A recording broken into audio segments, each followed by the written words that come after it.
Hello friends, welcome to the fourth lecture of JEE Rapid Fire series. So without wasting any time, we will start with the next question. Question number 31st. A boy is rolling a 0.5 kilogram ball on the frictionless floor with the speed of 20 meter per second. The ball gets deflected by an obstacle on the way. After deflection, it moves with 5% of initial kinetic energy. What is the speed of the ball now? Simple question है. Question में आपको बोला है कि a boy is rolling a 0.5 kg ball on the frictionless floor with a speed of, तो जो initial speed है, initial speed u, ये आपको दिया है 20 मीटर पर सेकेंड. आपको यहाँ से इनिशियल काइनेटिक एनर्जी मिल जाएगा. Initial kinetic energy will be half m u square. Mass था 0.5, u की वैल्यू है 20, तो 20 का square. So this is equal to 0.5 मतलब बेसिकली 1/2 होता है, तो 1/2 और ये 2 1/4 हो गया, और 20 का स्क्वायर होता है 400. तो जो इनिशियल काइनेटिक एनर्जी है that is 100 joule. Initial kinetic energy of the ball is 100 joule. आपको बोला है कि the ball gets deflected by an obstacle on the way. तो बॉल के वे में एक ऑब्स्टेकल है जिसकी वजह से वो डिफ्लेक्ट हो गया, और डिफ्लेक्शन की वजह से it is now moving with 5% of initial kinetic energy. मतलब जो फाइनल काइनेटिक एनर्जी है वो इनिशियल का सिर्फ 5% है. इनिशियल 100 था तो उसका 5% होता है 5 जूल, इसका मतलब 5 जूल. तो आपके पास फाइनल काइनेटिक एनर्जी मिल गया. आपको फाइनल स्पीड पूछा है, बट आपको पता होना चाहिए फाइनल काइनेटिक एनर्जी ये होगा half M V square, where V is final speed. ये है 5, ये एक मास 0.5. Okay good. तो ये आ गया आपका 1 एंड 10, तो वी स्क्वायर आपको मिल गया 20, तो वी आपको मिल गया रूट ऑफ 20. रूट ऑफ 20 होता है 4 point something, 4.47. Option number B. This is 4.47. Simple question था. Let us move to the next question. A body of mass 0.5 kilogram travels on straight line path with velocity v equal to 3x square plus 4 meter per second. The net work done by the force during its displacement from 0 to 2 meter is. Question simple है. हमारे पास एक body है जिसका मास है 0.5 kilogram. It is traveling on a straight line path with velocity. velocity का expression आपको दिया है, मतलब velocity ये पोजीशन डिपेंडेंट है, ये x पे डिपेंड करता है. v equal to 3x square plus 4 आपको दिया है.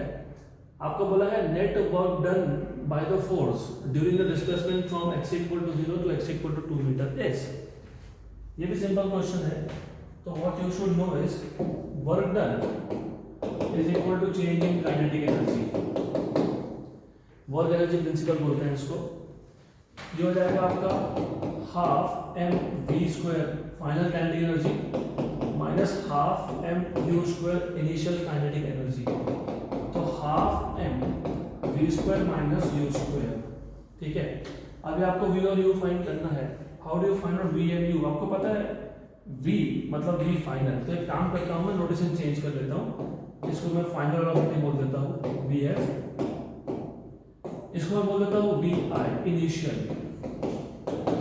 अब आपको सिर्फ वी एफ और वी आई की वैल्यू चाहिए. आपको एक्सप्रेशन क्या दिया था 3x स्क्वायर प्लस 4. ठीक. अब इनिशियली x की वैल्यू थी 0, क्योंकि उन्होंने बोला है 0 से 2 तक. तो आपको इनिशियल वेलोसिटी मिल गया 4 मीटर पर सेकेंड. ये आ गया आपका इनिशियल वेलोसिटी. सिमिलरली आप फाइनल फाइंड कर लो. तो फाइनल कैसे फाइंड करेंगे? v final equal to 3 into what is final position x equal to 2, तो 2 स्क्वायर प्लस 4. ये आ गया आपका 4 इंटू 3 12 प्लस 4 16. तो ये आ गया 16. अब ये v फाइनल और ये v इनिशियल की वैल्यू जाएगी आपका लेट अस से इक्वेशन नंबर 1 में. Therefore from equation number 1 we will have work done equal to half m की वैल्यू है 0.5. ठीक. v फाइनल स्क्वायर 16 का स्क्वायर माइनस 4 का स्क्वायर. ठीक है. तो ये हो जाएगा आपका वापस से 1/4 0.5 1/2.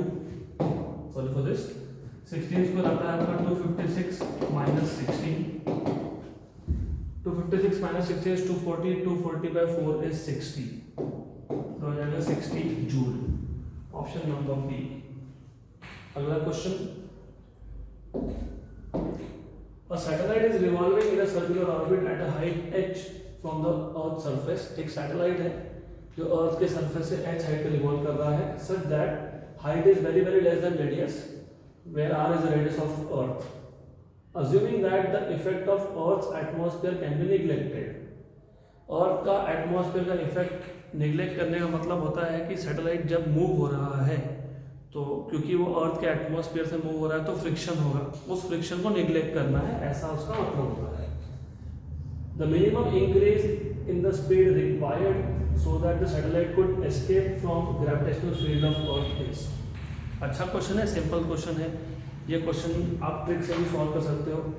ऑप्शन नंबर डी आएगा। ऐसा मैं क्यों बोल रहा हूँ, देखो ऑलरेडी सैटेलाइट जो है वो अर्थ के अराउंड सर्कुलर ऑर्बिट में रिवॉल्व कर रहा था, तो आपको पता होना चाहिए अगर ऑलरेडी एक सैटेलाइट अर्थ के अराउंड सर्कुलर ऑर्बिट में रिवॉल्व कर रहा है, सर्कुलर ऑर्बिट में रिवॉल्व कर रहा है, तो उसके पास होता है ऑर्बिटल वेलोसिटी, वो होता है अंडर रूट ऑफ gm/r। ठीक है, अब इसी को आप लिख सकते हो, ये जो gm होता है ना, ये होता है gr²। ठीक, तो आपको मिल गया v0 मतलब v orbital equal to gr। अब ये gm/r² कैसे आता है, तो you should know g equal to gm/r², मतलब acceleration due to gravity gm/r², तो यहाँ से gm इक्वल टू gr² मिल जाएगा आपको। ठीक है, तो ऑलरेडी इतना वेलोसिटी सैटेलाइट के पास है।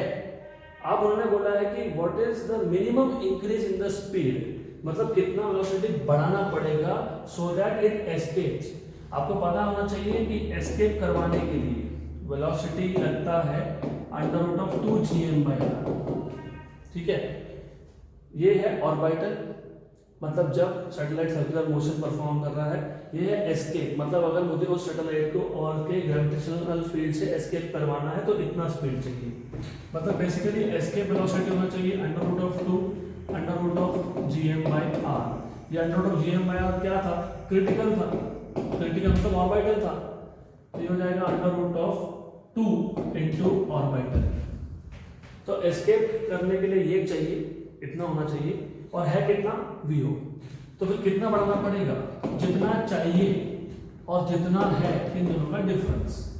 तो आपको वेलोसिटी इतना इंक्रीज करना है सच दैट इट एस्केप्स, तो ve माइनस vo, क्योंकि vo ऑलरेडी उसके पास था, तो ये हो गया under root of vo minus vo, vo निकाल लिया common, under root of 2 minus 1, ये vo क्या है आपके पास, रूट ऑफ gr, तो root of gr root 2 minus 1, option number D. But अगला क्वेश्चन थोड़ा सा मैं रैपिड ही जा रहा हूँ क्योंकि सीरीज का नाम ही रैपिड फायर सीरीज है, तो फटाफट क्वेश्चन करवाने हैं। अगला question number 34। Two satellites A and B have masses m and 2m respectively। तो दो सैटेलाइट है A and B, they have masses m and 2m respectively। A is in circular orbit of radius r, तो A satellite है जो circular orbit में है और उसका रेडियस r है। B is in circular orbit of radius 2r, तो B satellite का जो ऑर्बिट है वो 2r है, ठीक, around the earth. The ratio of the kinetic energy Ta/Tv is, आपको काइनेटिक एनर्जी का रेशियो पूछा है और काइनेटिक एनर्जी के रेशियो को डिनोट किससे किया है, Ta/Tv। ऐसा जानबूझ के किया जाता है क्योंकि नॉर्मली जब आप सैटेलाइट का सोचते हो ना तो कैपिटल T आप डिनोट करते हो टाइम पीरियड के लिए, मतलब आपको कंफ्यूज करने के लिए। रेशियो पूछा है काइनेटिक एनर्जी का और आपको काइनेटिक एनर्जी को डिनोट किया है कैपिटल T से, तो डू नॉट गेट कंफ्यूज्ड। तो आपको पता है काइनेटिक एनर्जी का इक्वेशन क्या होता है, 2 capital G m, if you remember में 2 नीचे आता है, sorry, capital G capital M small m by 2r, where capital M is mass of Earth, small m is mass of satellite, capital G is universal gravitational constant and r is the orbital radius। ऐसा आता है उसका expression, ठीक। ये kinetic energy है। तो आपको पता है जब एक सैटेलाइट रिवॉल्व कर रहा है तो कैपिटल कैपिटल M ये कांस्टेंट है, ये तो कांस्टेंट ही है। यहाँ पे एक की जगह पे दो सैटेलाइट की बात की है, दोनों सैटेलाइट का मास सेम नहीं है, एक का मास m है, एक का मास 2m है, एक का ऑर्बिटल रेडियस r है, एक का 2r है। मतलब इस इक्वेशन में ये कांस्टेंट है, m/r कांस्टेंट नहीं है, इसका मतलब kinetic energy is proportional to m/r। तो kinetic energy of satellite A upon kinetic energy of satellite B is equal to, directly proportional to mass है तो ma/mb आ जाएगा, इनवर्सली प्रोपोर्शनल टू ऑर्बिट है मतलब रेडियस ऑफ ऑर्बिट है तो rb/ra हो जाएगा। अभी आपको मास दिया हुआ है ए सैटेलाइट का m और b का 2m, ऐसा ही बोला गया है क्या? यस। और रेडियस r और 2r है, b का जो रेडियस है वो 2r है और इसका है r, सब कैंसिल हो गया, 2 2 m r तो 1 आ गया, तो रेशियो इज 1:1, तो ratio is 1:1, option number B. Next question, question number 35। Four identical particles of mass capital M are located at the corners of a square of side A. What should be their speed if each of them revolves under the influence of other's gravitational field in a circular orbit circumscribing the square? तो पहले question समझ लेते हैं। Question again easy है, थोड़ा सा यहाँ पे मैथमेटिक्स इन्वॉल्व है, मतलब कैलकुलेशन थोड़े से रहेंगे। पर पहले क्वेश्चन क्या है, एक स्क्वायर है, स्क्वायर का साइड लेंथ a है और उसके हर एक वर्टेक्स पे एक मास है ना, सेम मास है कैपिटल M, ठीक। और ये जो चारों मासेस है they are performing circular motion. कोई भी पार्टिकल जब सर्कुलर मोशन परफॉर्म करता है तो नेसेसरी फोर्स होता है सेंट्रीपिटल फोर्स, और हर एक फोर्स का कुछ सोर्स होता है, ठीक है। तो यहाँ पे ये जो सेंट्रीपिटल फोर्स है उसका सोर्स क्या होगा, उन्होंने बोला है म्यूचुअल ग्रेविटेशनल फोर्स।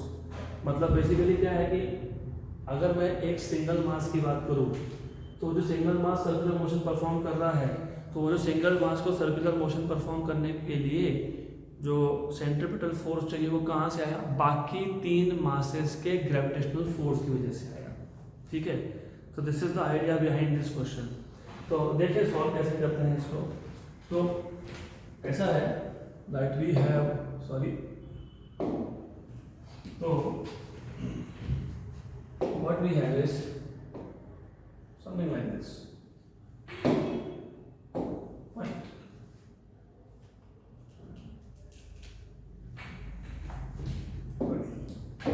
तो ऐसा सिचुएशन है हमारे पास, ये सर्कल, ओके डन। एक काम करते हैं हम ना, इसको बोलते हैं A, इसको बोलते हैं B, इसको बोलते हैं C, इसको बोलते हैं D। तो centripetal force is equal to gravitational force, ठीक है। अब सेंट्रीपिटल फोर्स वो तो आपको पता ही होता है, सेंट्रीपिटल फोर्स क्या है, mv²/r, mr ओमेगा स्क्वायर या फिर mv ओमेगा, तीन फॉर्मूला है उसके। अब कौन सा यूज करना वो डिपेंड करता है कि क्वेश्चन में पूछा गया है।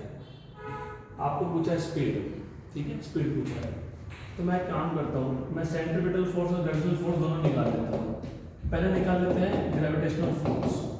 अब आपको ये पता होना चाहिए कि gravitational force is always attractive. इसका मतलब पहले तो कोई भी पार्टिकल सिलेक्ट कर लो, लेट अस से ए पार्टिकल, हम लोग ए पार्टिकल पे कितना ग्रेविटेशनल फोर्स लग रहा है वो निकालेंगे। And if you see particle A को ये पार्टिकल भी अट्रैक्ट करेगा, तो ये हो गया force on A due to B, ठीक। पार्टिकल ए को पार्टिकल डी भी अट्रैक्ट करेगा, तो ये हो गया force on A due to D. Particle A को पार्टिकल सी भी अट्रैक्ट करेगा, ये हो गया force on A due to C. लेकिन जब आपके पास तीन फोर्सेस हो तो तीन फोर्सेस का रिजल्टेंट निकालने के लिए एक ट्रिक है। पहले वो दो फोर्सेस सॉल्व करो जो एक दूसरे को परपेंडिकुलर है, तो force on A due to B and force on A due to D they are perpendicular to each other. ठीक है, तो फिर हम पहले वो सॉल्व कर लेंगे। तो हमको करना क्या था, हमको निकालना था टोटल फोर्स ऑन ए। ए पे कौन कौन फोर्स लगा रहा है, बी लगा रहा है, और कौन लगा रहा है, डी लगा रहा है, और कौन लगा रहा है, सी लगा रहा है। हम पहले किसको सॉल्व करेंगे, हम पहले इन दोनों को सॉल्व कर लेंगे। इन दोनों को सॉल्व करने के लिए मैं एक काम करता हूँ, इस फोर्स को फिलहाल मैं यहाँ से हटा देता हूँ, temporarily I am just removing it. ठीक है, और आप देख रहे हो कि ये जो दो फोर्सेस हैं ये एक दूसरे को परपेंडिकुलर है, और आप ये भी देख रहे हो कि magnitude wise force on A due to B and force on A due to B they are same। क्यों सेम? क्योंकि ग्रेविटेशनल फोर्स डिपेंड किस पे करता है, प्रोडक्ट ऑफ मासेस पे। मासेस तो चारों वर्टेक्स पे सेम है, कैपिटल है, तो मास एट A और mass at B, mass at D ये सब सेम है, तो क्या बन गया gm²। और A का B से और A का D से डिस्टेंस भी सेम है, तो डिस्टेंस का स्क्वायर a²। तो मैग्नीट्यूड वाइज ये दोनों फोर्सेस से सेम है। ठीक है, और अगर आपको पता होना चाहिए, अगर हमारे पास दो फोर्सेस एक दूसरे को परपेंडिकुलर हो तो उनका जो रिजल्टेंट होता है ना, वो डायरेक्टली आप पाइथागोरस थ्योरम से निकाल सकते हो। तो लेट अस से f डैश क्या है, f डैश रिजल्टेंट है, किसका रिजल्टेंट है, इन दोनों का, force on a due to b and force on a due to d। और क्योंकि force on a due to b and a due to d are perpendicular, तो रिजल्टेंट डायरेक्टली आता है आपका FAB² प्लस FAD²। नॉर्मली हम लोग क्या करते हैं, जब मेरे पास दो वेक्टर्स हो, दो फोर्सेस हो, हम रिजल्ट कैसे निकालते हैं, √of f1² plus f2² plus 2f1 f2 cos theta. पर यहाँ पे थीटा 90 है तो cos 90 0 है, तो तीसरा टर्म नहीं आएगा। That is the idea. अब एक काम करता हूँ, मैं टेम्पररीली इसको f बोल देता हूँ, f टेम्पररीली। इससे क्या हुआ, ये जो f डैश है ना, ये बन गया आपका f² प्लस f²। तो f डैश आपका बन गया √of 2f², मतलब f डैश आपका बन गया √2f, और f की वैल्यू है हमारे पास। ठीक, अब ये जो दो फोर्सेस का हमने निकाला रिजल्टेंट, आपको पता होना चाहिए रिजल्टेंट का डायरेक्शन होता है अलोंग द डायगोनल, मतलब ये आ गया आपका f डैश का डायरेक्शन। लेकिन force on A due to C वो भी इसी डायरेक्शन में था, वो भी इस डायरेक्शन में था, force on A due to C भी इस डायरेक्शन में था। ठीक है, तो ये भी फाइंड करना पड़ेगा। इसका मतलब ओवरऑल सिचुएशन ऐसा है कि force on A due to C और f dash they are in the same direction, they are in the same direction. Magnitude wise same है नहीं है वो तो पता लगेगा बाद में, लेकिन सेम डायरेक्शन है ये पता होना चाहिए।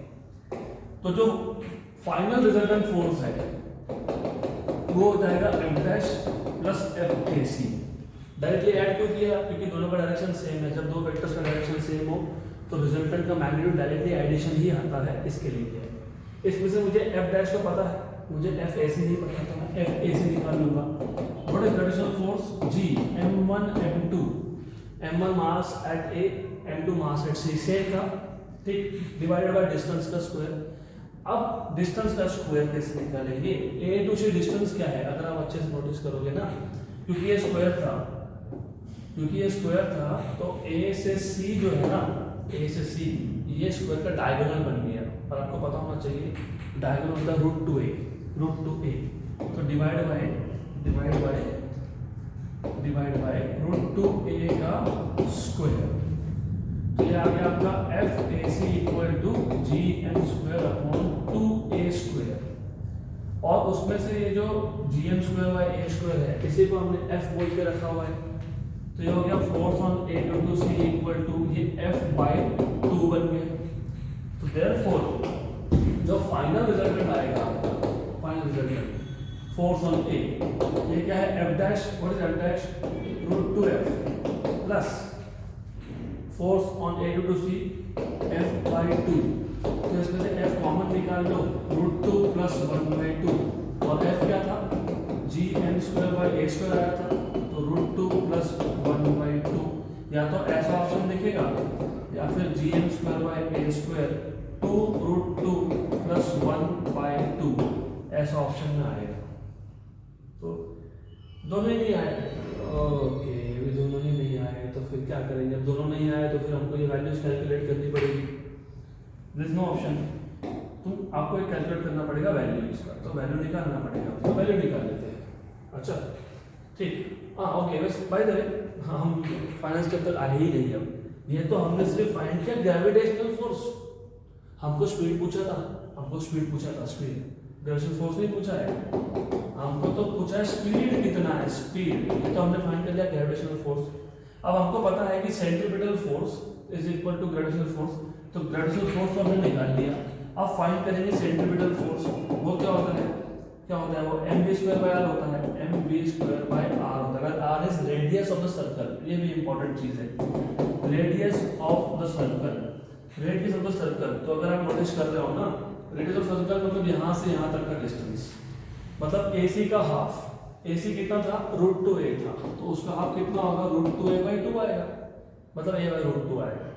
ठीक, a/√2 आएगा, तो ये भी इंपॉर्टेंट है, ये आ गया a/√2, तो ये √2 ऊपर गया, √2 mv²/a ऐसा आ गया।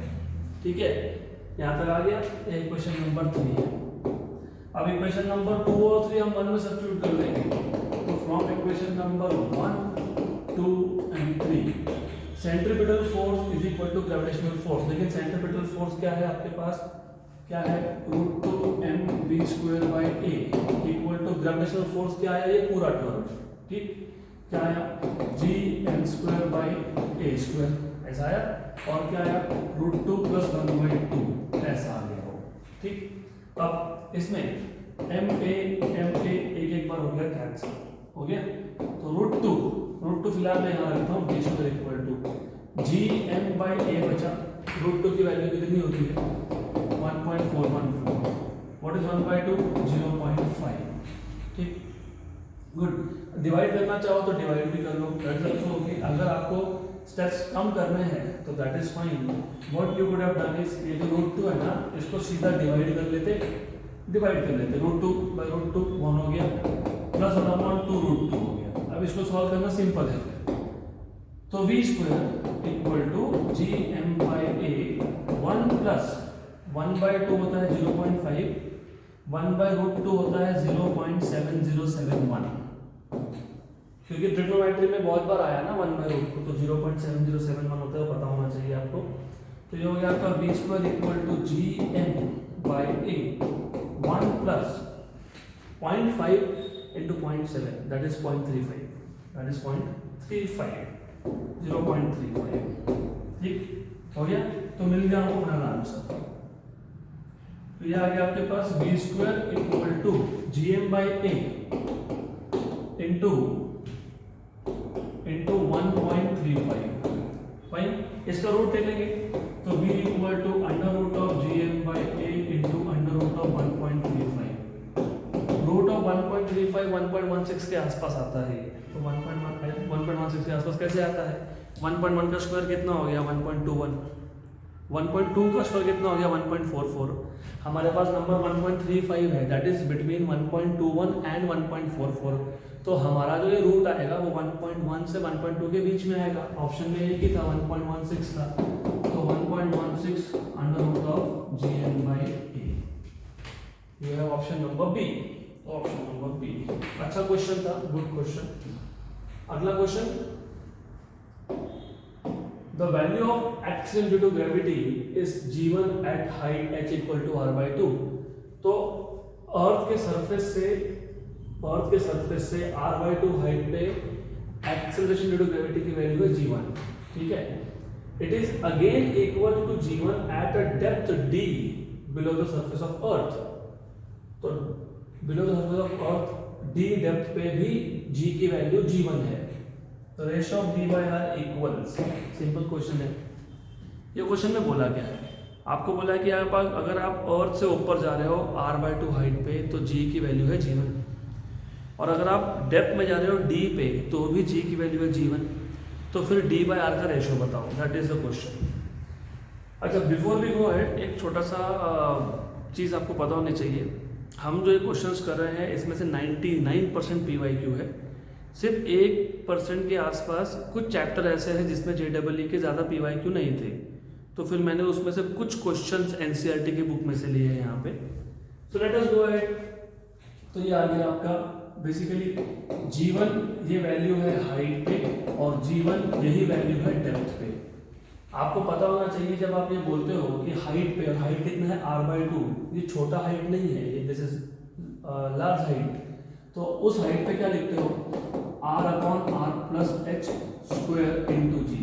याद है क्या variation of g with height, g into r/r+h का स्क्वायर, और variation of g with depth क्या होता है, g1 माइनस d/r।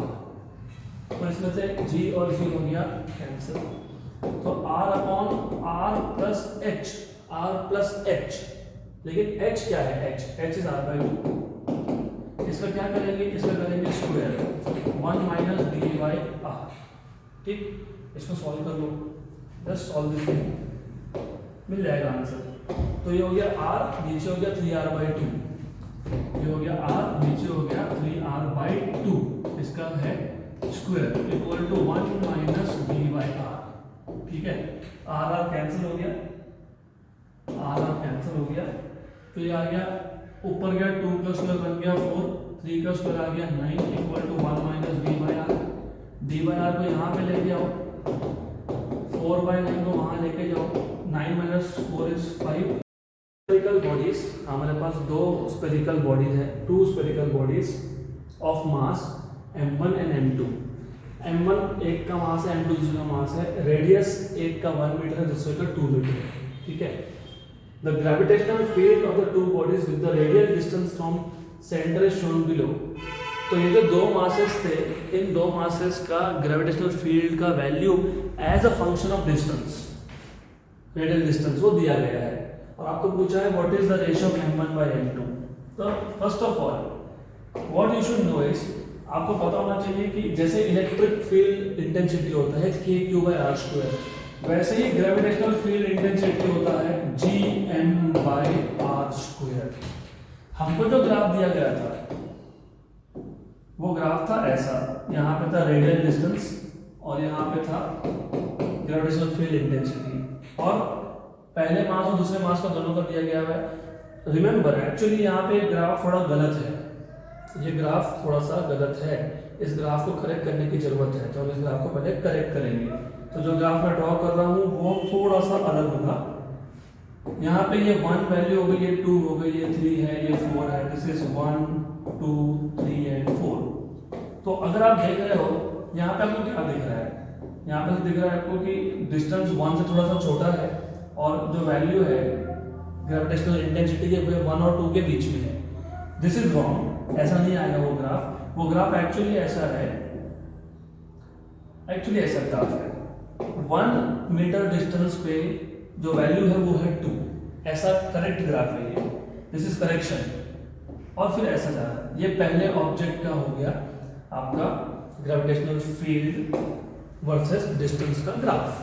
तो आप इससे देख पा रहे हो, मैं अगर पहले ऑब्जेक्ट के लिए लिखूं तो gm1/r² वैल्यू क्या है 2, कितने डिस्टेंस पे 1, तो आपको यहां से मिल जाएगा 2 equal to gm1, equation number 1, यानी आपका इक्वेशन नंबर 1। सिमिलरली जो दूसरा ग्राफ है, दूसरे ग्राफ में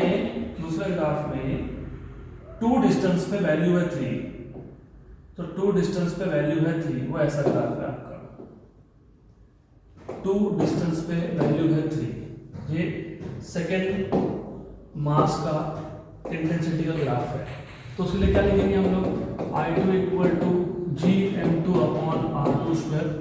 what is I2 value, I2 value is 3, gm2/r², r² कितना है 2², तो ये क्या आ गया 3 equal to gm2/4, equation number 2। Equation 1 और 2 को डिवाइड कर दो तो हमारा क्वेश्चन सॉल्व हो जाएगा, क्योंकि हमको m1/m2 चाहिए था। तो मैं अगर इक्वेशन नंबर 1 को इक्वेशन नंबर 2 से डिवाइड कर लेता हूँ, तो 2/3 इक्वल टू gm1, है ना, न्यूमरेटर क्या है gm1 था यहाँ पे, और यहाँ पे क्या था gm2/4, तो g और g हो गया कैंसिल। डिनोमिनेटर का डिनोमिनेटर गया न्यूमरेटर में, वहां से आया लेफ्ट हैंड साइड डिनोमिनेटर में, तो 2/3 × 4 इक्वल टू m1/m2। तो 1 एंड 2 मतलब m1/m2 आपका आ जाएगा 1/6। ओके, तो थोड़ा सा प्रिंटिंग मिस्टेक है क्वेश्चन में। अगला question 38, the variation of acceleration due to gravity g with distance r from the center of earth is correctly represented by। तो क्वेश्चन ऐसा है कि जो g की वैल्यू है उसका variation with distance from the centre of अर्थ, ये चारों में से कौन सा सही ग्राफ है इसका। अगर आपको पता है g की वैल्यू मैक्सिमम होती है अर्थ के सरफेस पे, वो भी पोल्स पे। आप जब अर्थ के सरफेस से ऊपर जाते हो तो g की वैल्यू कम होती है, आप जब अर्थ के सरफेस के नीचे आते हो, डेप्थ में जाते हो, तो भी g की वैल्यू कम होती है। मतलब g की वैल्यू होती है मैक्सिमम कहाँ पे, एट द सरफेस। ठीक, तो हमको देखना है कि which of the following is correct बात। तो हम एक काम करेंगे, हम y एक्सिस पे प्लॉट कर लेंगे g, मैं इसको g डैश बोल दूंगा, g डैश। उसका रीजन g डैश क्यों बोला बताता हूँ मैं, इसको बोल दूंगा स्मॉल r। ठीक है, गुड। अब देखो, सबसे पहले यू मस्ट नो, और मैंने आपको अभी बताया, ये है अर्थ, let's say this is earth.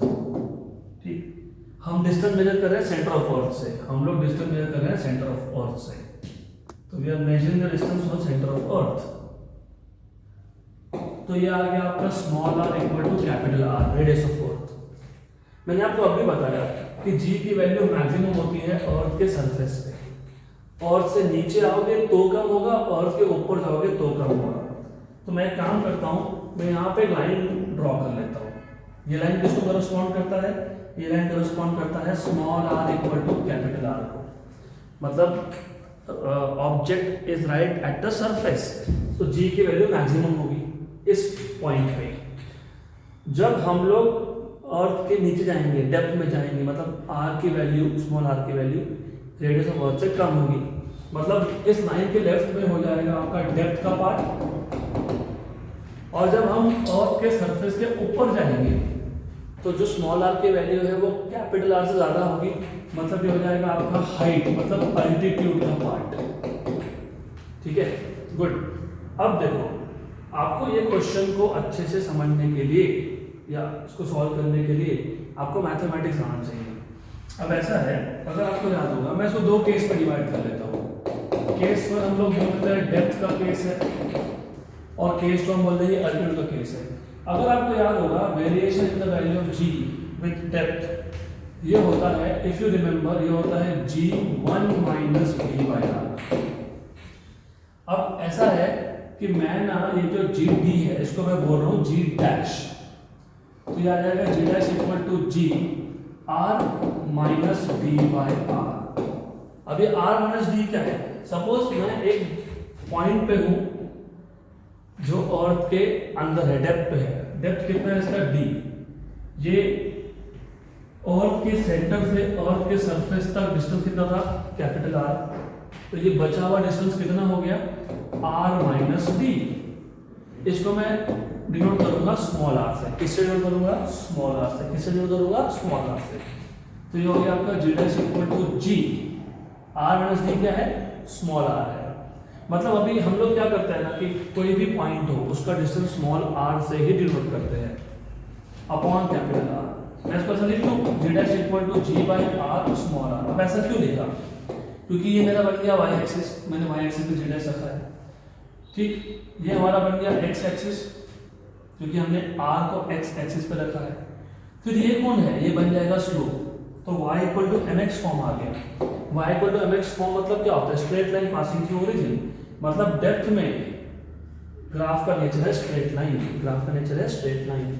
और आप देख रहे हो, आपको स्ट्रेट लाइन बिहेवियर सिर्फ ऑप्शन नंबर ए में दिख रहा है फॉर डेप्थ, मतलब आंसर तो ए आने वाला है, ये तो पक्का हो गया। लेकिन फिर मैंने बोला था कि केस टू, चलो सिर्फ आपके नॉलेज के लिए हम लोग केस टू भी सॉल्व कर लेते हैं। तो केस टू मतलब अल्टीट्यूड का केस है। अगर आपको याद होगा, अल्टीट्यूड पे आप लिखते हो r/r + h² × g। वैसे दो फॉर्मूला बनते हैं, 1-2h/r, लेकिन वो होता है फॉर स्मॉलर हाइट्स। फिर मैंने वो क्यों नहीं लिया, क्योंकि देखो किसी भी प्रैक्टिकल पर्पस के लिए, कोई भी प्रैक्टिकल पर्पस हो, इवन अगर आप पोलार सैटेलाइट की बात कर रहे हो, उसका भी हाइट होता है 500 से 700 किलोमीटर। मतलब प्रैक्टिकल पर्पस के लिए हाइट कभी ज़्यादा छोटा हो ही नहीं सकता, it can not be very small. इसके लिए हम प्रैक्टिकल पर्पस के लिए हाइट सैटेलाइट का ज़्यादा ही रहता है, इसके लिए हम ये फॉर्मूला यूज़ कर रहे हैं, ठीक है। अब ये हो गया आपका g' = r² upon small r²। अभी स्मॉल r क्यों लिखा मैंने, जैसे हमने डेप्थ पे r - d को क्या डिनोट किया था, स्मॉल r, वैसे ही हाइट पे मान लो कोई ऑब्जेक्ट h हाइट पे है, तो उसका सेंटर से डिस्टेंस कितना हो गया, r + h। इसको भी हम लोग स्मॉल r ही बोलने वाले हैं ना, तो स्मॉल r। फिर आप देखोगे g' = gr²r⁻²। ये जो आपका gr² ना, ये कांस्टेंट है, और जो g' है वो y है, और r आपका x है, तो y = x⁻²। और ऐसे टाइप के जो ग्राफ है वो फॉलिंग ग्राफ होते हैं, डिक्रीजिंग ग्राफ होते हैं। तो इसका मतलब हाइट पे एल्टीट्यूड पे ऐसे डिक्रीज होने लगेगा, तो अगर देखो आप डिक्रीजिंग ग्राफ है, हो गया, गुड, करेक्ट। अगला question, 4 spheres each of mass small m, 4 sphere है each of mass small m form a square of side d। तो इन चारों ने मिलकर एक स्क्वायर बना लिया जिसका साइड है d, as shown in figure। और 5th sphere of mass capital M, 5वां स्फीयर है जिसमें मास है capital M, is situated at the center of square। तो it is situated at the center of square। The total gravitational potential energy of the system is। तो what is the total gravitational potential energy of the system?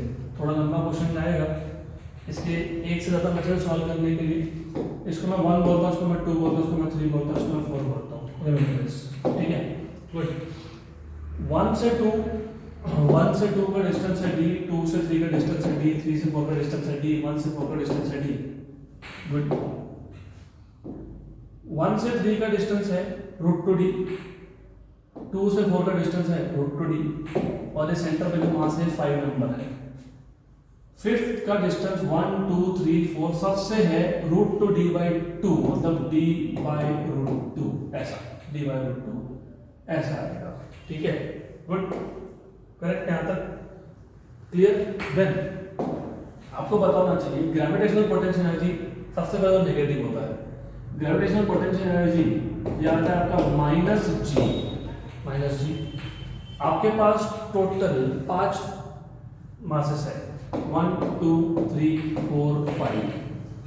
तो combination कैसे बनेगी, 1 2 1 3 1 4 1 5, उसके बाद 2 3 2 4 2 5, उसके बाद 3 4 3 5 और 4 5।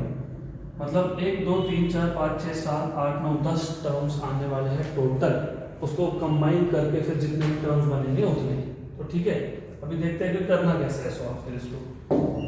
तो ये जो मैंने लिखा है, ये क्यों लिखा है, क्योंकि यहाँ पे ना ब्रैकेट के अंदर आएगा आपका m1 m2 by r12 plus m1 m3 by r13 plus m1 m4 by r14 plus m1 m5 by r15 plus, ये तो सिर्फ 1 वाले कॉम्बिनेशन हो गए। अभी 2 3 2 4 2 5 बाकी है, तो m2 m3 upon r23 plus m2 m4 upon r24 plus m3 m4 upon r34 plus अभी ये 3 और बाकी है, तो it is m3 m4 upon r, अच्छा 3 4 गया, 2 5 बाकी है। सॉरी फॉर दिस, मेरा एक टर्म यहाँ पे मिसिंग हो गया, वो था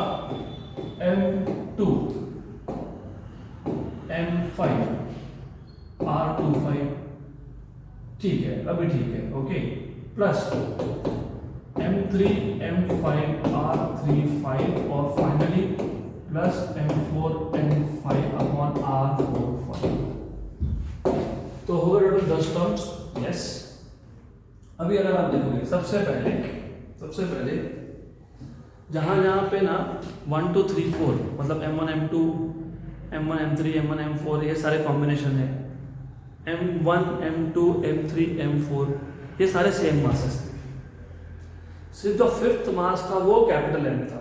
ठीक है, तो जहाँ जहाँ पे आपको M1 M2 M3 M4 दिख रहा है वो सारे स्मॉल m है।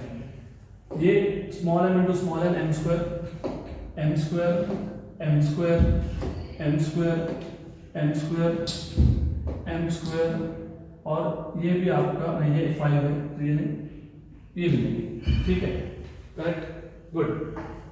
तो जहां जहां पे आपको m1 m2 m3 m4 लिख रहे हो सारे m स्क्वायर है, तो u3 इक्वल टू माइनस जी। अब डिस्टेंस की भी जब बात करोगे ना, r12 2 3 3 4 और 1 4 ये सब डिस्टेंस सेम थे, 1 2 2 3 3 4 1 4 1 2 1 2 2 3 2 3, उसके बाद 1 2 2 3 3 4 3 4 और 1 4 और 1 4 1 4 ये डिस्टेंसेस आपके सेम है। तो ये क्या बन जाएगा, ये चारों टर्म बन जाएंगे आपके m square by distance. Distance कितना बोला हुआ है, d। तो चार टर्म से तो 4 बार आ गया। ओके, ठीक है, गुड। अब यहां तक हो गया। इसके बाद अगर आप देखोगे हमारे पास R13 और R24 और R24 ये है √2d, ये और ये √2d वाले टर्म्स है, plus 2 times m into m square upon √2d ऐसा हमारा है। ओके, प्लस अब जो बच गए m1 m5 m2 m5 m3 m5 m4 m5 इन सब में m1 m2 m3 है स्मॉल m और बाकी है कैपिटल M।